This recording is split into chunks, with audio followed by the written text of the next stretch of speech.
ते पाहिलं जातं। तालमीमध्ये सुरुवातीला बाप्पा जो आहे तो विराजमान होत होता। तर पुण्यामधली ड्रोनना टिपलेली ही दृश्य आपण या ठिकाणी पाहतोय। मुंबई असो मधली ही दृश्य आहेत आणि सगळ्या ठिकाणाहून म्हणजे मिरवणुका ज्या आहेत त्या चौकामध्ये या ठिकाणी येतात। एक अनोखं दृश्य पुण्यामधलं आपल्याला या ठिकाणी पाहायला मिळतं।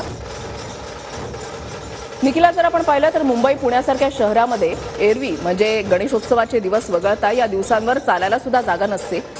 ट्रॅफिक जाम झालेलं असतं, गाड्यांची रेलचेल जी आहे ती पाहायला मिळत असते। मात्र गणेशोत्सव आणि खास करून ज्या वेळेला बाप्पाला निरोप दिला जातो तो आजचा हा दिवस, या दिवशी या ठिकाणी पाय ठेवायला सुद्धा जागा नसेल इतकी गणेश भक्तांनी हा रस्ता जो आहे तो फुलून गेलेला असतो। आणि तेच दृश्य ड्रोनच्या माध्यमातून TV9 मराठीवर आपले प्रेक्षक सुद्धा अनुभवत आहेत। नक्कीच, आणि पुण्याचं कितीही शहरीकरण झालेलं असलं तरी या उत्सवामध्ये मात्र आपल्याला जुनं पुणे नेहमीच पाहायला मिळतं।